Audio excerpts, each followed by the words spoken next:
Imagine a league built by the people, for the people. A league dedicated to the economic development of your city.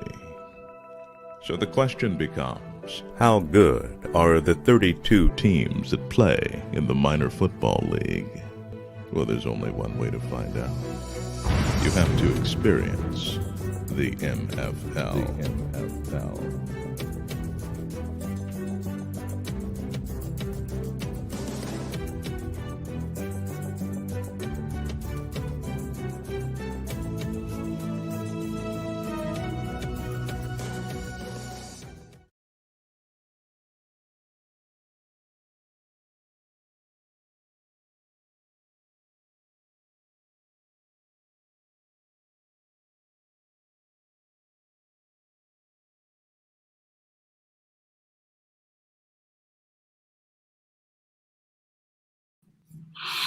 Welcome to another edition of Inside the MFL. I'm your host, Dr. Richard D. Myles. It's good to be here on a Wednesday. I mean, the coronavirus is still serious. I want everybody to understand that by no means take this lightly because it has been spiking off and on. And I know some of the schools down in the South, the southern part of the country are opening up. I think it's a bad idea, but who am I? I can only control what's going on in MFL and MFL Nation. But I don't think it's a good idea that they do this right now because I think it's putting these young people in harm's way. I think we need to use all of the technology we have today in using exactly what I'm doing now. Right now, I got my co-host for the show. Glad to have him, Mr. Robert Gatewood. How you doing today, sir, on this wonderful Wednesday? Hey, Miles, I'm doing great. How about yourself? Oh, well, I'm good. It just puzzled me, Robert, how some people really take this lightly. But before we get into inside the MFL and what's going on here, why is it, and I always go to you, I always come to you, pull on your pants leg. Why is it people still not taking this serious? And you hear what's going on, it just don't make sense right now. So what is it? Well, I hate to say it, but it is it's right in line with people putting profit before lives, and they're going to dress it up and justify it and rationalize it in various ways and formats. But bottom line is the bottom line. And of course, we have to be aware that people do need their jobs, they need their livelihood as well as their health and their lives. But when it comes down to it, if you don't have a life, you're not going to have any livelihood, profits, or anything else. So you got to put those pieces in the right hierarchy, and life comes first. There's no getting around it. But I think it's just people putting profits ahead of lives. Yeah, which is bad all the time. Also, I want to welcome Leslie Koroma, our GM in Houston, Texas, the Rams. How you doing today, sir? I'm good, Mr. Myles. How are you, sir? Dr. Myles. Yeah, thank you, sir. Wow. We were just talking a little bit before we get into what the MFL GM's doing. That I still, and you in the southern part of the country, I mean, and I know you had, had a problem with, had that bad experience with this COVID-19 as well. Why you still don't think people are taking this as serious as they should do?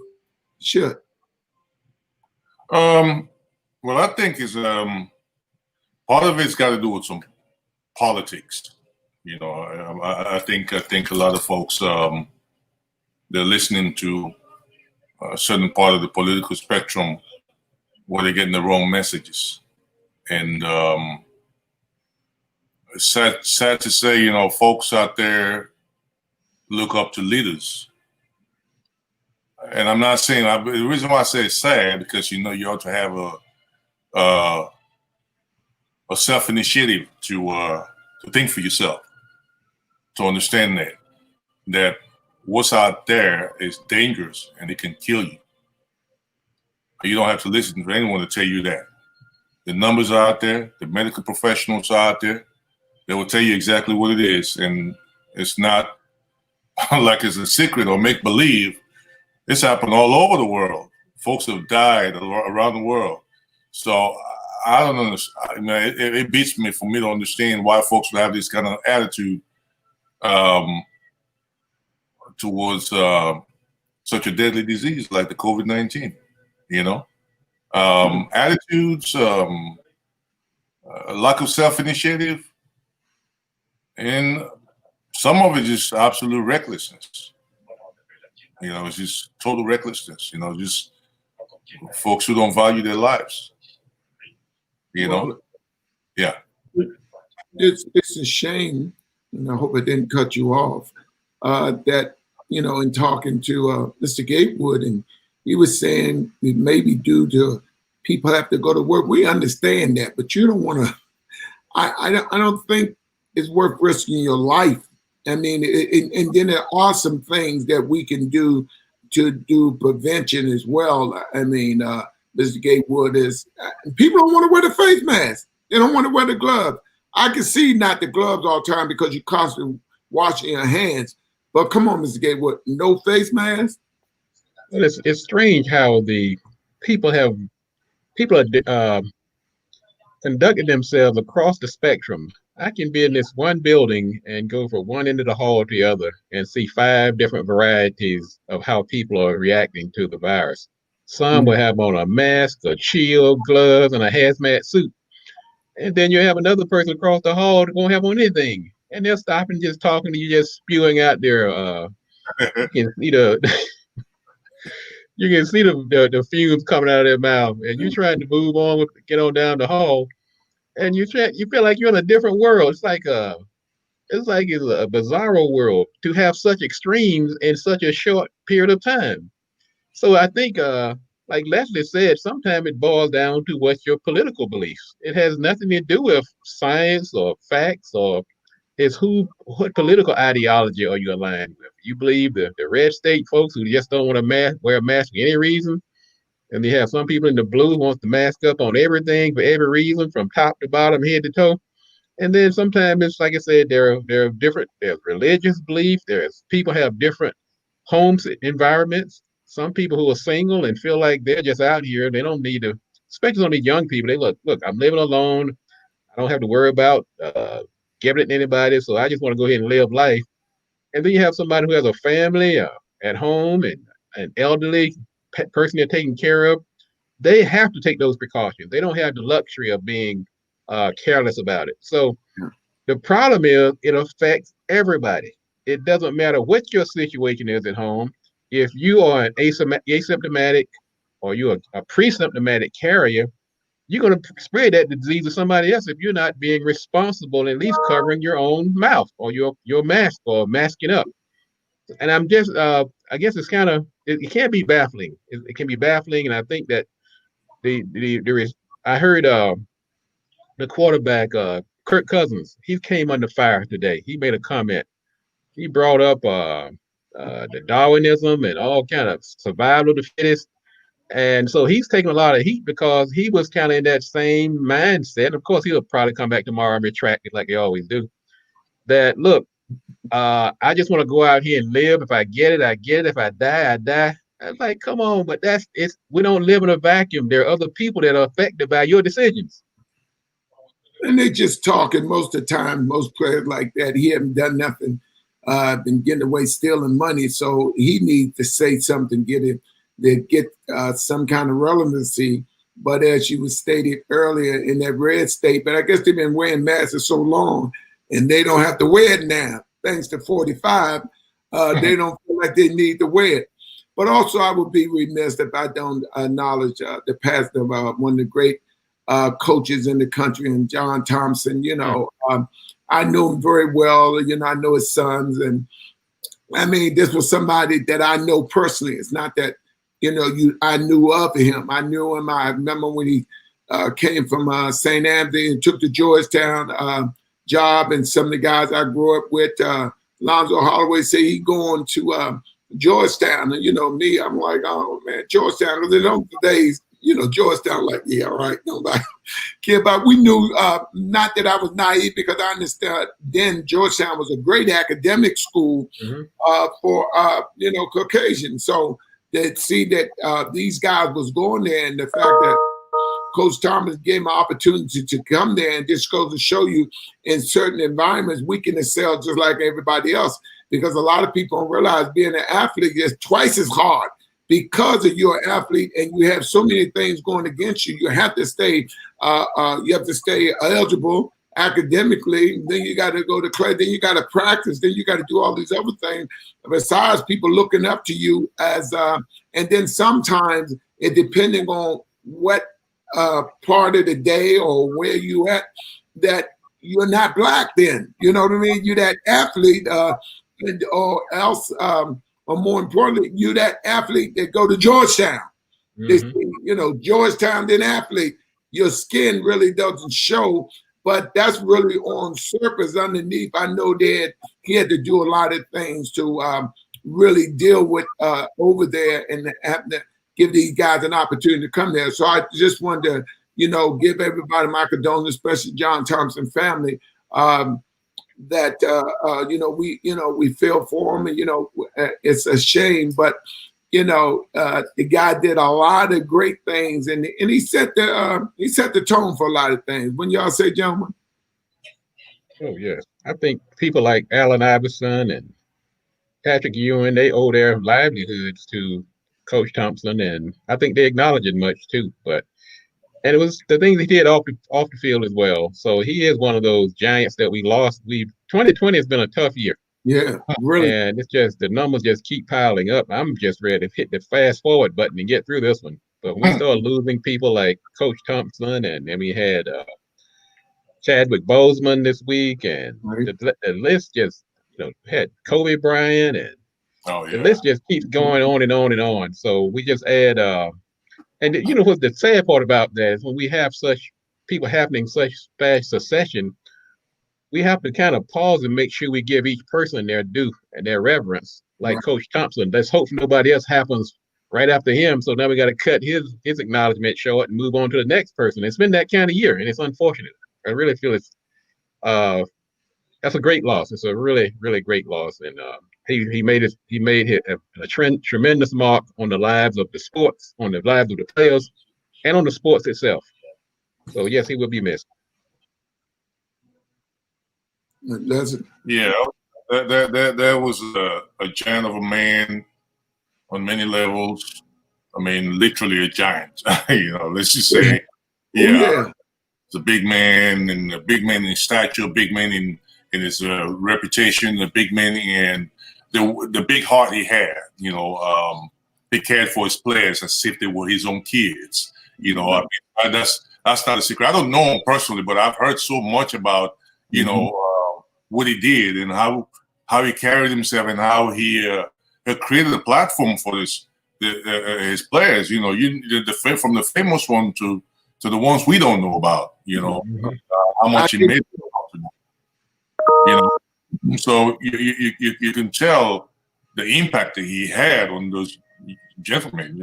From Patrick Ewing, Allen Iverson, Dikembe Mutombo, and he leaves a massive and mighty legacy. And I was really shocked when I was barely trying to get over Chadwick Boseman's passing, and then bam, I'm like, what? And then it was Chadwick, and then Cliff Robinson, the basketball player. Cliff Robinson. I'm like, man, what is going on? What's going on, right? And then Lil Olsen, and then I'm like, what? And then the very next morning, I'm like, what? Yeah. Oh man, it's the whole world is.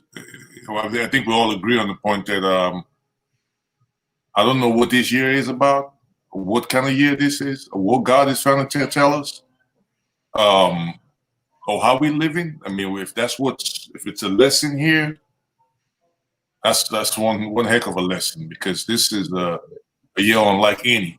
In our lifetime, I can't take away from what the folks in the early 20th century went through, because they had the Spanish flu, You know, a lot of folks died. First World War was on. Then the Spanish flu happened. And then they got right from there to the Great Depression. And then Second World War must have been hell back then. Must have been hell. Because, you know, millions of folks died. And now we're going through ours. You know, we're going through our situation. The loss of all these big names, all these individuals who were so near and dear to our hearts. So, I mean, we saw them on the screen. We admired what they did. But to lose them in the vacuum that lives alone in our hearts and in the sporting world, you know, as a whole. You know, Chadwick wasn't an athlete, but he impacted the athletic world. You know, he played, you know, Jackie Robinson, and great job. Yeah, a wonderful job, an awesome job, and Brown story. Yeah. And then of course, you know, the whole Black Panther thing. It was just, I mean, that was so uplifting. So, John Thompson's death he'll be missed, and may his soul rest in peace. And his impact it stretches from here all around the world. I don't care who you are, where you are, whatever part of the world you are. If you love basketball, you should have heard about John Thompson. Oh, absolutely.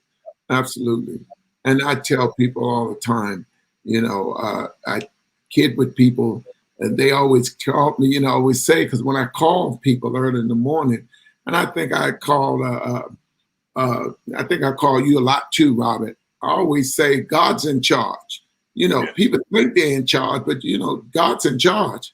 Yes, so whatever he's going to do is nothing you can do about it. So we just thank God that we here to tell the story, if it's going to be a story to tell. More importantly, that, you know, that we acknowledge these people, that we stand on their shoulders, because, you know, it's obvious that we here for a reason. That's why we still here. And I don't think that lightly at all. So I keep pushing. Moving on now with the MFL business. Leslie, you got it in gear now up there up in Houston. What them Rams doing? You got your stuff. I know you got your apparel and everything. You seen the apparel and stuff, right? You put it up. Apparel. Yes, indeed. And Houston is a great city for football. You know, it's so we're laying the groundwork, and it's important for us to, because again, coming out of this COVID-19, this coronavirus thing, coming out into next year, there's going to be a mad rush into all these different sporting, you know, events and stuff, and folks just waiting to soak it up, and we want to have that, you know, MFL experience down here to feed folks some good football when we do eventually step on the field.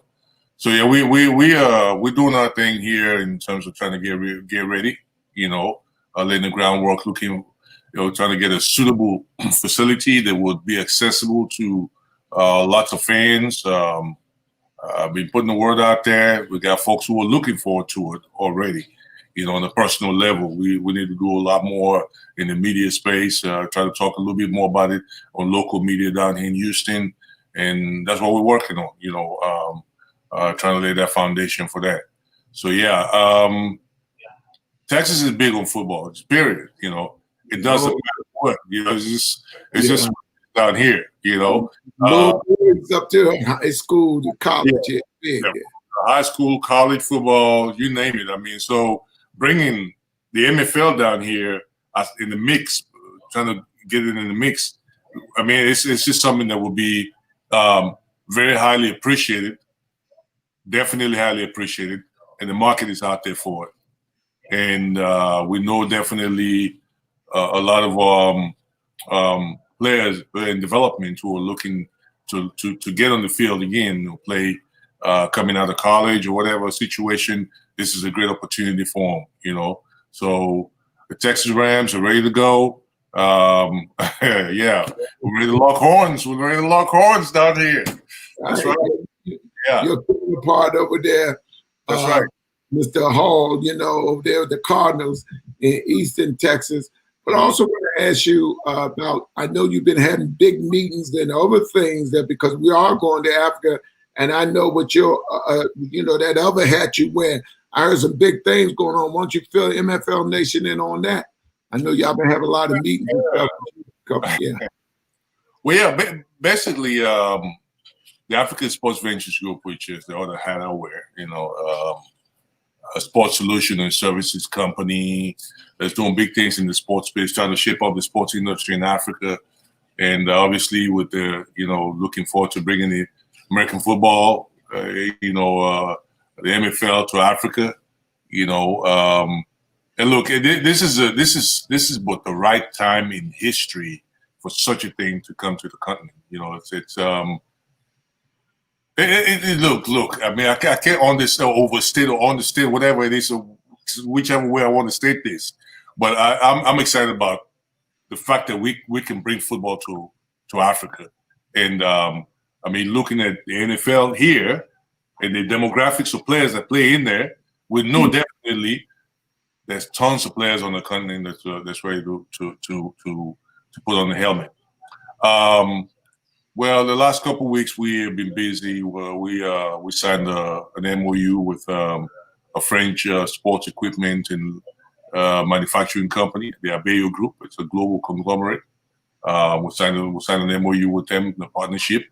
Looking forward to a number of initiatives. One is to help us with a sports infrastructure program, looking at a number of things in terms of developing stadium facilities, as well as fitness gyms and things like that across the continent. So those are some of the projects that we're looking at. So the Abeyo Group and Branded Solution, which is another company that's kind of connected to them. We'll also sign a partnership with them. They are pretty much an advertising company. So we're looking at a number of initiatives on that end. And then we also signed another partnership with a legal firm, sports entertainment and a legal firm, law firm. They're based out of Miami, actually. And we just signed a partnership with them as well to represent us in terms of trying to craft out deals and looking at intellectual property and those different issues out there. It's a major what I call a heavy lifting on that side of the world. It's not exactly easy. Then finally, towards the tail end of last week, we signed another partnership with a sports education company, which offering sports education courses. Because it's important that folks who are in the sports business to get to know what they're doing. Absolutely. So that's the one part. And these are short courses. They're like 3 month courses. 6 weeks, 8 weeks, and 12-week courses that they're going to be offering. So it's not like we're expecting you to go to school for a whole year or 2 years. But what we do is, what we bring to the table is, once you are in, for example, let me use some of the courses that. Let me pull this up real quick here. Yeah, I got one right here, real quick. Yeah. Not this one. Okay, this one.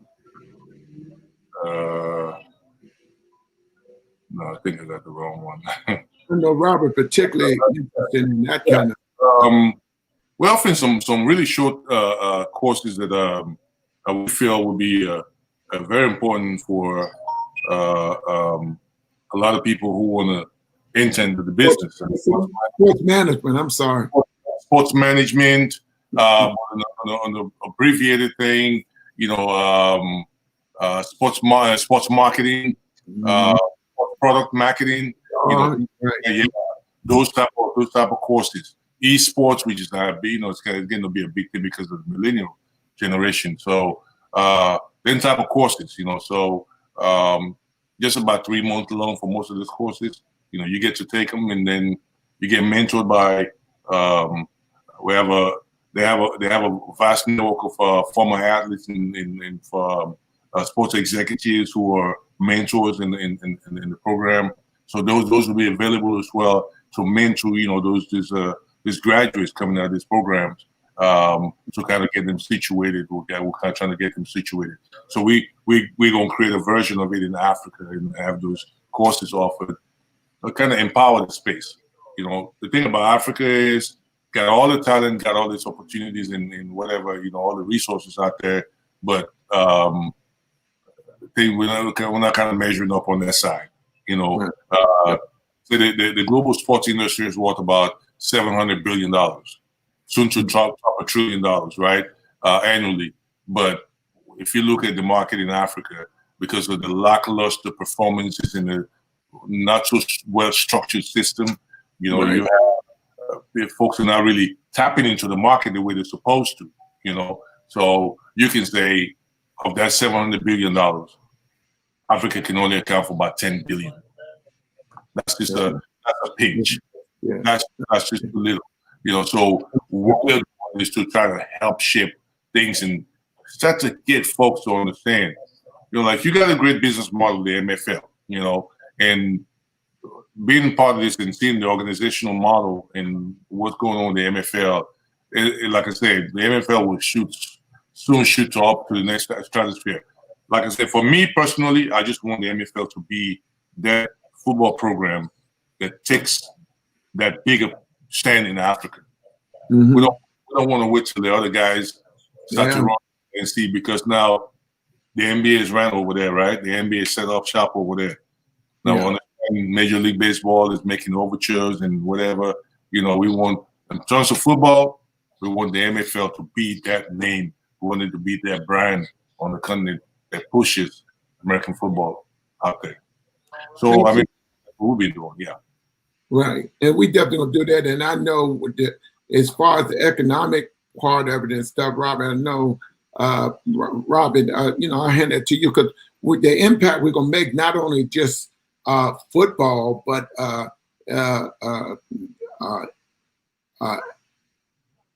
as we always say, you know, economic development. I'm Robert. Well, these types of moves have always been, in my opinion, been long overdue, and they're too few and far between. When we start talking about $700 billion and the small impact or the small piece of it that the continent of Africa is representing, that's symptomatic of a bigger problem. And that's why I'm happy to see the MFL is moving into this space. Because I listened to Leslie talk, some of the things he was mentioning really are just hallmarks and foundational, what I call secret sauces of success, and that's building those relationships. You need those stakeholders in order to survive, and particularly talking about a big market like sports and big continent like Africa. You can't go in there by yourself and expect to do it. So you got to make those connections, and so I'm glad to see that Leslie is doing that.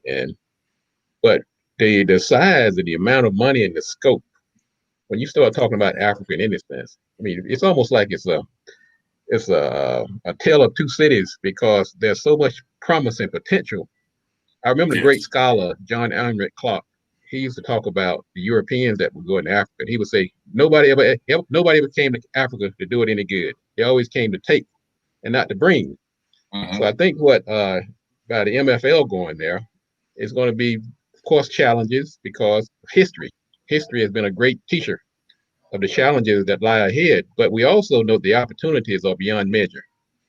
And so making those relationships and laying the proper foundation and doing it right, that's the other thing. You get like one time to do this, so you got to do it right. And so having the right people in place, making the right connections, talking to the right people, and it's the opportunity is it's immeasurable, really, because even though we have the Chinese over there, we have the Russians over there, of course, all the colonizers still have their impact. There's still so much promise, and we have to deal with those economic and political goings on that are already there.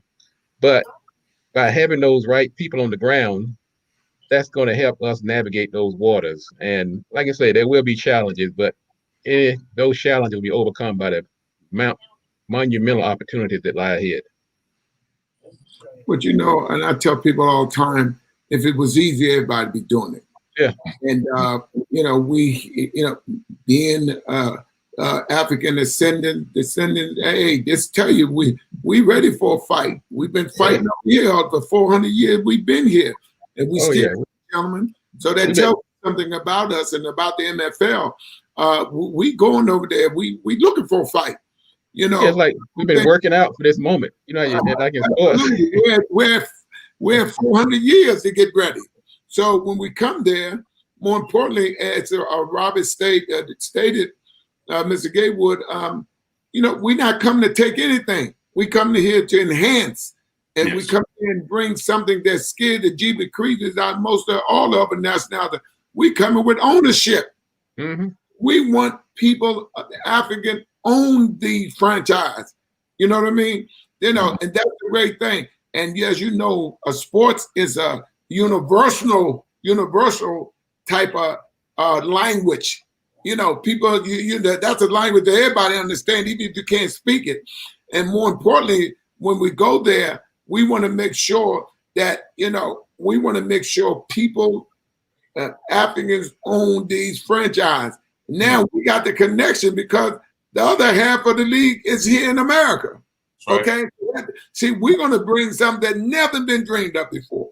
You know, and I say we trend setters and we're going to break the mold. They can't put it together when we come over there. We're going to break the mold because we're coming over there, first of all, because we're going, for the first time, people of color, and the great thing about Africa, everybody look like us. You know, we don't care about the colonizers there. Everybody look like us. Now we got to understand this, very important. We get to own everything, okay? We get to own everything. Now, economic development, we can make the apparel there, everything that made in overplay can be made there in Africa. Now we're talking about jobs, not on ownership now, jobs. Everybody get a chance to make money and be a part of this, where now we're going to do something unheard of. We had the champion in America play the champion in Africa. Can you imagine that, gentlemen? Now you're talking about, they're going to come, everybody going to come and throw money in there because they want to be able to, and more importantly, we control the narrative. I'm Robert. That's what's important, huh?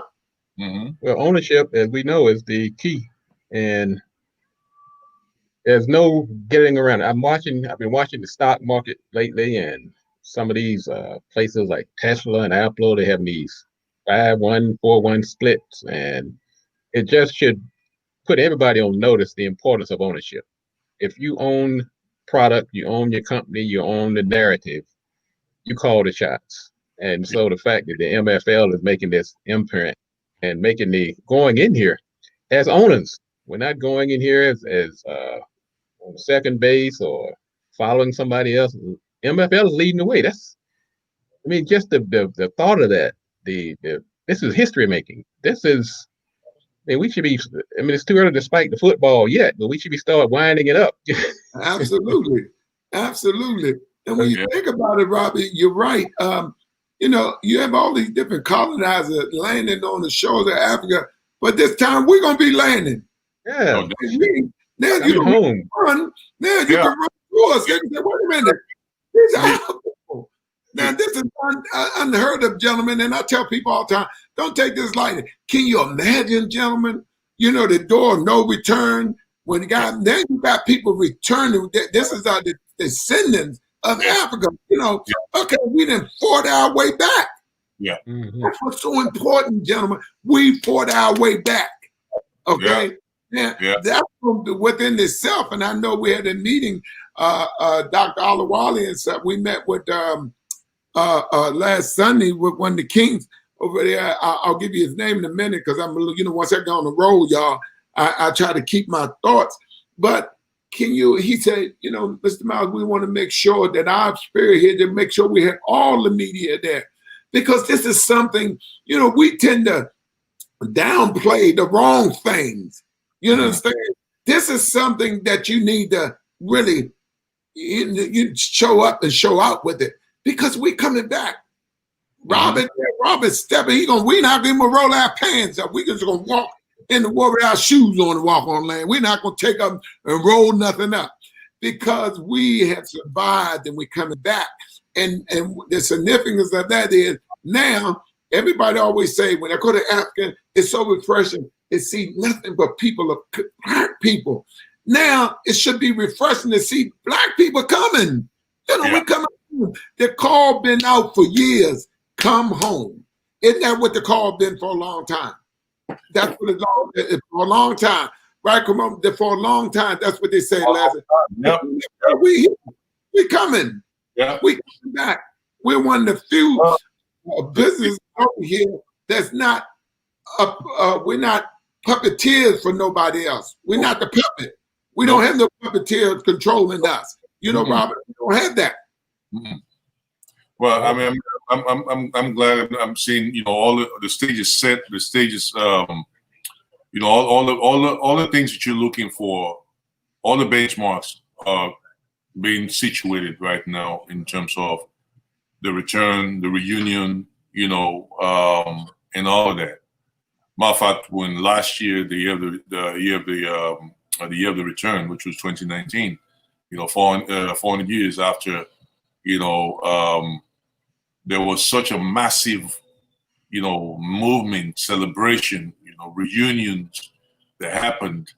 I mean, it was like second nature. I mean, you couldn't even, I mean, it's just like your brothers and sisters coming home, you know, the welcome. I mean, the things that were being done. So to bring sports in the mix is just like, now it's how to solidify, because sport is the greatest way through which you can celebrate each other. Sport, it's the greatest way through which you can rally people together under the same cause. You know, get them to feel the passion. You know, it encompasses so much. You know, so the MFL coming, MFL football is going to provide. You know, like I say, you know, culturally, you know, a lot of folks are moving to the continent. A lot of folks are moving from America to the continent, and they're living over there. They're moving permanently. And to find something that you grew up, that you know of, football, and can go to a stadium and watch it live, not on TV, and be part of that. Be part of that experience. From Africa, they live and grew up there and went to school. These are native people. They're home. Mm-hmm. So that's why I say the time is right. It is ripe and it is right. This is the moment, and the MFL has to seize this advantage. This is a great moment for moving football with the 16 teams that are going to be spread across Africa.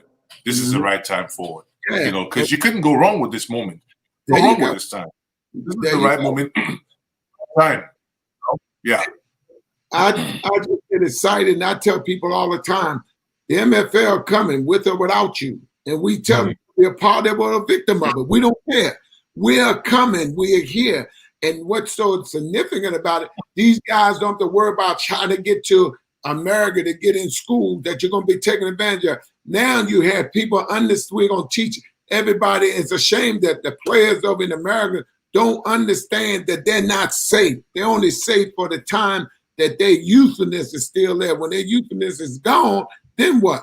This is the time you own. You know, 75% of African Americans in the National Football League. Look at all the sports and look at the number ratio of African American. Yeah. Come on now. Yeah. You know, they don't see it and they're gonna wonder why. But I'm telling you something. I always said it. I know where we're going, and I kept my word. Everybody always say, well, you know, I'm keeping my word. And MFL coming. We're not bringing a team over there. We're not coming ready to play an exhibition game. No. We're bringing half of the league over there that's going to be there. We're not coming there to leave later. Those franchises are going to be owned by people in Africa. They ain't going nowhere. So these are people in the community. That's the economic development part of it. I mean, Robert, I know you want to get in there. And why is it so important that not only people here, but over there, because we're all going, Robert, now. You know, we're going over there. And we're going to tell them why you should own the franchise, the significance of it, how you empower your own people with jobs and everything. You ain't got to wait for nobody, Mr. So-and-so, you going to give me a job. These are people you know. And one thing about it, you have to hire people. Robert, take it. Well, you're exactly right. And the impact of sports in general is immense, but the MFL particularly is very large. We look at the economic, the cultural, the political, even the justice impact, because we look at people like what Colin Kaepernick did, and that just lets you know the impact of sports. When you can start a movement, you can move politicians, you can move industry leaders. So to have that vehicle at your disposal, it's more than just having a sports franchise. We like to use that nomenclature to describe it, but it's a movement too. It's a game changer. It changes the economic playing field for African Americans in the United States, and it bridges the gap between the continents. And it's really going to put some people on edge. It's going to make some people uncomfortable, the fact that you have this much power at your disposal. But it's power that's been harnessed, it's power that's being directed, and it's power that's going to take place in 2021. It's coming. And the impact of putting people to work, laying down this economic foundation for generations to come, the fact that sports has so many legs, it just spreads like a root of a tree, and it upholds so many industries and people and institutions. And so the impact is to be felt for years to come, and that's why I think that this move is so important. The impact it's going to have on our race, on the community, and the continent of Africa. It's almost beyond words. Yeah. It's so significant. You think about what Muhammad Ali did was historical. The only problem was it was over. Yeah. You know what I'm saying? It was there, it made history, but it's gone now. Yeah. That's what's so unique about we're not going nowhere. We stand. That's what ownership does. There left. When the fight was over, it left, right? Right. But it left. It was woo, everybody, but imagine it's staying there. Now you own it. You didn't pay no money to see people bring a show there. I tell everybody this is the greatest show on earth. And it's gonna cost you 50 cents to see it. Not $1,000, not $20,000. We don't need to bring nobody because everybody we need is right there. Right there. You don't have to bring nobody. And then worry about, this was nice, but they gone there. Where are they going? They got what, 50 countries over there? Yep. Okay. 50 countries over there. Unfortunately, but we're going to strategically place these franchises where everybody can be a part of it.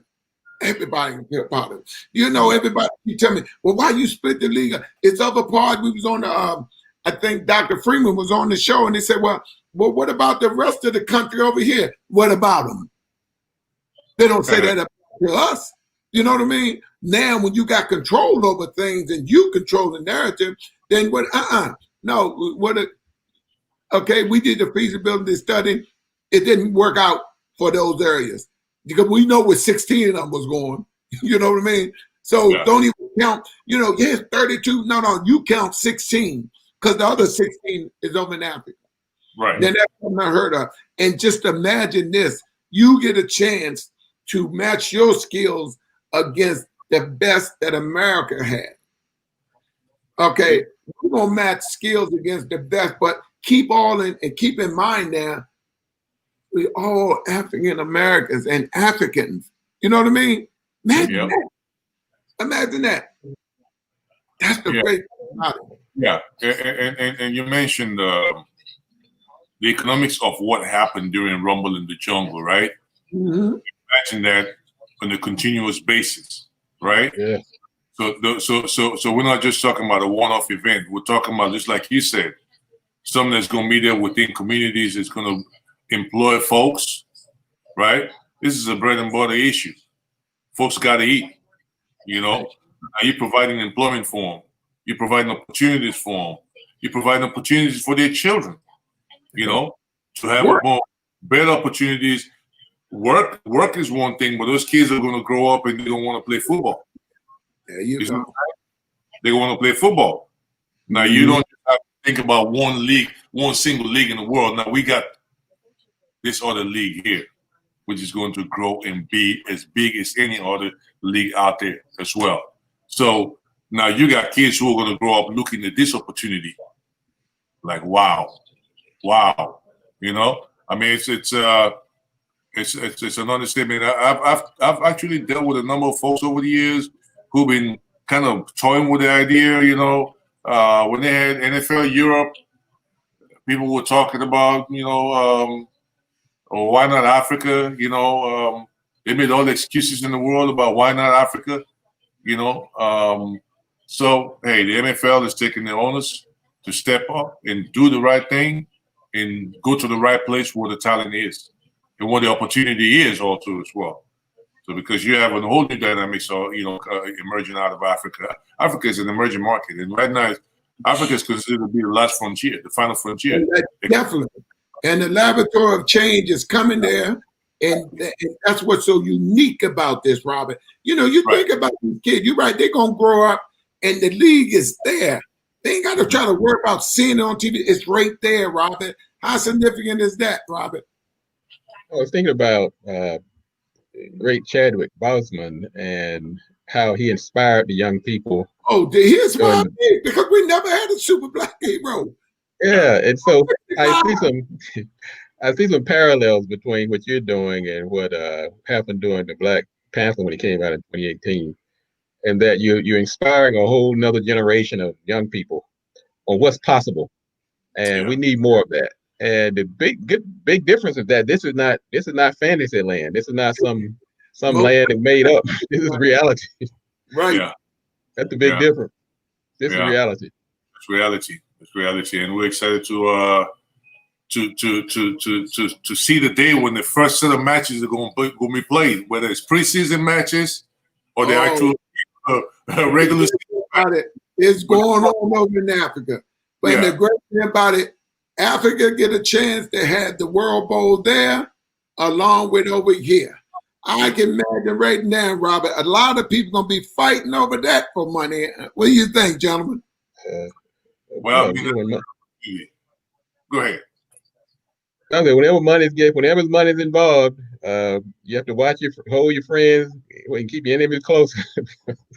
Money changes people, and but I see the tremendous upside of the wealth that can be generated, and what I like about the people that I've encountered in the MFL is that there's a unselfishness. There's a selflessness about the people who've been involved. They're looking at a greater calling and a greater good than just enriching themselves.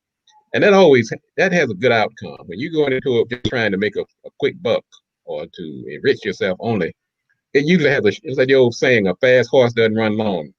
But when you go in there with a mission and a statement or to make an impact on the community, whether it's here or in Africa, it tends to have a better outcome, and I'm feeling that. I feel that the Miles and people you surround yourself with, like Leslie and Pat and Charles and Joyce and the whole MFL crew, it's just a good combination, a good mix of people with the right attitude, going into it for the right reason, and bridging this continental divide and inspiring our young people and putting people to work, creating job opportunities, giving people a piece of ownership.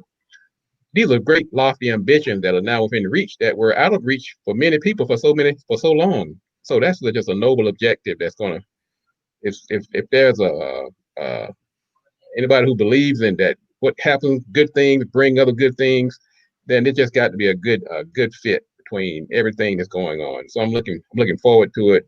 And my hat's off to you and everybody who's involved in the whole process. And it's gonna be a great year, a great venture. Well, you know, my mother always taught me too many hands spoil the pot, the stew. I'm quite sure y'all old enough to know that. And the great thing about it, you know, I'm the man behind the vision. There's no question about that. And I got some great people like yourselves and some of the other people named Mel Forbes. And Mel. We have a lot of great people behind us. Because I tell people in a minute, as remarkable as I am, I can only do one day, do it well. I can't do two. So anybody fooling themselves and thinking they can. But what I do know, I understand the fact that this was something was ordained long time ago, gentlemen. But they were looking for it to come from somewhere else. What's shocking them is it's coming from where they least expected to come from. And the MFL is, you know, this shield right here is going to resonate for years and centuries to come. The MFL, money for life if you own one of them. That's what it's set up for. Money for life. Money for life. Okay, so we want everybody, because that's exactly what happens when you own one. You get to pass it down from generation to generation, just like our counterparts over the other league.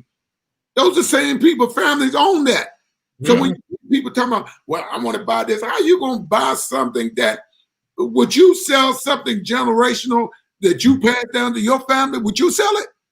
That's what the people of color don't understand over here. That just, you know, I'm not going to give up on my people first and foremost, but they have to understand the norm is gone. It's not coming back no more. And as Robert said, you got to reinvent yourself now. You know, when you thought you were safe at first, now you see you're not. Now what you going to do? You know, what you going to do now? Now you got to put stuff in gear. You got to change up, and you got to be able to look. But see the difference between people of color. You know, people always said, you know, what you going to do when you ain't got no money? We wasn't raised with no money. So we had to improvise. Peanut butter sandwich is still sensational to me. Well, you know, we know how to move. Am I right or wrong, gentlemen? We know how to move and do what we need to do to survive. But some people used to having stuff and people doing for them, they lose their mind right now. But not us. Yeah. It's so important that people understand what we're doing here. It's not a game. We stood on people's shoulders to get where we're at now. And people, when we go, going to stand on our shoulders. But they're going to remember. It was some young men that came across that sea and say, hey, we back. That's okay, right. Now let's collaborate with y'all and put this thing together like it's supposed to be. And I tell people all the time, you know, always say, how y'all surviving? It's people with all this big money doing stuff. Because you can have all the money in the world. If you don't know what you're doing and you ain't got a concept and a blueprint, you wasting your time. And you don't have to have that much money. You just got to know how to use it. Let me let Robert get in there. That's our money, man. You know, am I right or wrong, Robert? Well, you're exactly right. And I think it's very timely that we have the passing of great John Thompson and Chadwick Boseman as a parallel that runs here is that as they leave and they have left these great vacuums, it creates that much more responsibility for those of us who are behind.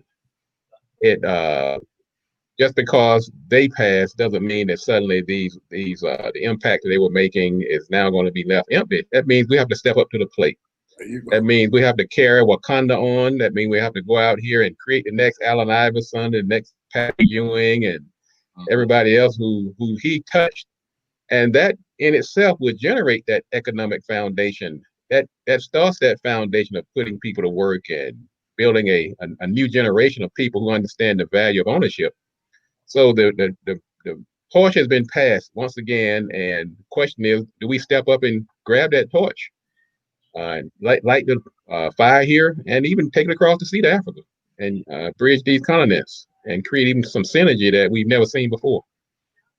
Now, I know, Leslie, I definitely want you to jump in here, but I'd be remiss if I didn't mention when I started this, the first thing a lot of people said, and friends of mine had way more money than I had, and I asked them for help, and you know what they told me? Well, man, I'm going to do this, but you know, well, what you going to do? And I told them, and everybody thought of me being arrogant. I said, the MFL won't go with or without you. It'll be easier with you, but believe me, the MFL will go with or without you. Now, here's 27 years later, and they scratching their head, Robert. They scratching their head. Now, how he pull that off? Because I'm telling you, man, when God for you, everybody could be against you. It don't matter. That's amazing. Who said that, Leslie? Yeah, I mean, that's visionaries, trailblazers. I mean, first of all, what is it saying? It's lonely at the top. The leadership is not about a crowd. It's about individuals who are trailblazers, pioneers, great thinkers like yourself. And you came up with this wonderful concept, this idea, you know, started the league. And now, you know, we're gonna split the league into two halves, one in Africa and here. something that's long overdue for the continent of Africa. I think personally, those who rejected you are going to regret it.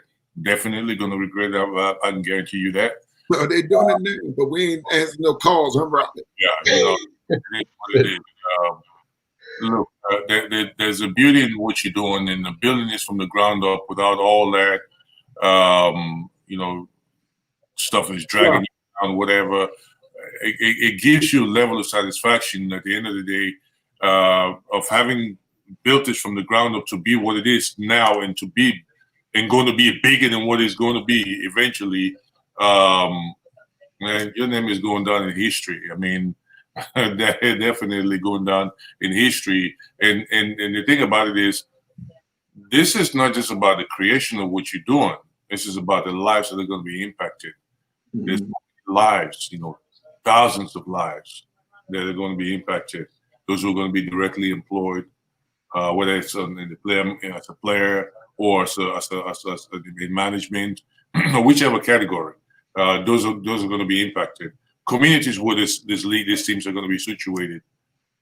Those communities are going to it's going to benefit them. It's going to benefit the overall economy. Whether it's hotels, whether it's restaurants, you name it, all of that. So that's something significant here, and it's not lost in translation. And you've done. I mean, I doff my hat to you, and and look forward to the MFL making it big here in America and making it big in Africa as well. So we look forward to what's long overdue. And coming from you, a black man, I'm not. Let me not sugarcoat that. Coming from a black man, because that's what's important. Mm-hmm. We're talking about all these issues with the NFL, the other league, right? With ownership, we're talking about no owner of color. Come on now. Come on, So look forward to the success of this, and we're all going to put our shoulders to the wheel to build this up. Mm-hmm. Yeah. And also, and I know Leslie Koroma, he's going to be one of the owners too. He's sitting there laughing and everything. He said, okay, but how can they get in contact with you, Leslie, in your organization as well? You can visit our website is africasvg.com, africasvg.com, or just email me at info@africasvg.com. That's info@africasvg.com. You can get me at that, or you can leslie.koroma@svg.com. Either of the emails will work. Just go to the website, www.africasvg.com, and and go to the contact button, and you send me a message. I'll do my best to reply to those who are looking to what we're doing over there. Besides what we're doing with the MFL, there's a lot of opportunities in other avenues as well. Because, like I say, we're there to try to build the industry, or the sports industry. We're not just talking about one individual sports. This is the entire sporting world that we're targeting. And I know it's a massive undertaking. I know it's not easy for the entire continent to try to piece or put the right structures in place so folks can realize the true benefits of things. But you know what? Those who are looking, who feel like we can be of help, because again, taking things from whatever perspective to where we're at, the private sector. This is the first ever private sporting company on the continent. The first ever. Everything else is in the public domain, government or associations. Who are the first private company, sports company, Pan-African. Okay. So anyone who wants to contact me can contact me through the website and through the email addresses I gave. And also the MFL, the Rams out there in Houston. Yeah, the Rams in Houston. Yeah, we're working on the media blitz down here. I'm going to get that going. Get team set up, and then we're going from there. Yeah, absolutely. And Robert, our money guru and our co-host for this show, also Robert, very interested. He has a lot of things going that I'm glad to be a part of, and glad to have him aboard our executive board. But Robert, we would listen to him there, Robert. We have to peep in that, take a look at that too, huh, Robert? Oh, absolutely. Yeah. I like to thank Leslie, Mr. Koroma, what he's doing, and having that African connection. That's pivotal. And thank you for everything you're doing. Glad to share the stage with you today. Of course, people can find me on I've committed my life to building economic foundation in our community, putting people to work, creating jobs, encouraging ownership. And I talk about it every week on my show, The Marketing Pulpit, every Friday at 10:30 a.m. You can go to marketingpulpit.com to find out more about the exciting guests we have. Mr. Myles has been a guest several times, and just bring people on to help and motivate, inspire us, educate us, and provide the tools we need to keep building this economic foundation in our community. I'm also here every Wednesday with Mr. Myles on the MFL. So look forward to being back next week. And also, I think, and Robert is very modest. I mean, Robert actually helped people to put their website together and help them with their businesses, right, Robert? Oh, that's exactly. We've been doing that for the last 20, 25 years. And we've been very busy during this pandemic, during the social unrest. People have pivoted. People realized that their foundation was rather fragile, and they needed to step it up. They need to build that business and get that online presence. And so we've been instrumental in helping quite a few companies. Matter of fact, we've been busier than we've ever been, really, since we've been in business. And because sometimes a lot of times success is about timing and being ready when opportunity knocks. I could have been sitting around waiting and crying in my soup like many, but I've spent most of my life being ready. And I think that's a message we need to put out to our young people and to our adults. Even when you're not at bat, you can't be over there sleeping on the bench. You got to be ready when your turn at bat comes up. Right. And so that's what I've been encouraging people to do. Well, also, gentlemen, I want to thank y'all for being on today. And you've been listening to another edition of Inside the MFL. I'm your host, Dr. Richard D. Myles Sr. We look forward to seeing everybody on Friday at the same time. And also, you can catch us on our social media, mflishere.com. We're on Facebook, Twitter, YouTube, Instagram. We want people to understand that we're not trying to just come in and we want to be like the NFL. No, the NFL is who they are and we who we are. We're not trying to be nobody but who we are. We're not telling people to, I just want people of color to understand that we're the biggest consumers in America. We have nothing to show for it. Now, I say, having people like Robert on the show that explain to people about business. Now, it's time for us to go help our people now. We didn't help everybody else, every other nationality in this country, except ourselves. Look at what's going on in the country. So it's time for us to just say, okay, now let's go help where we appreciate it at, amongst our own people. So, I just want to say that, the MFL is here and we're not going nowhere. And like I say, the MFL stands for Money for Life if you own one. You have been listening to another edition of Inside the MFL. I'm your host, Dr. Richard D. Myles. Thank you, gentlemen, for joining us. Thank you.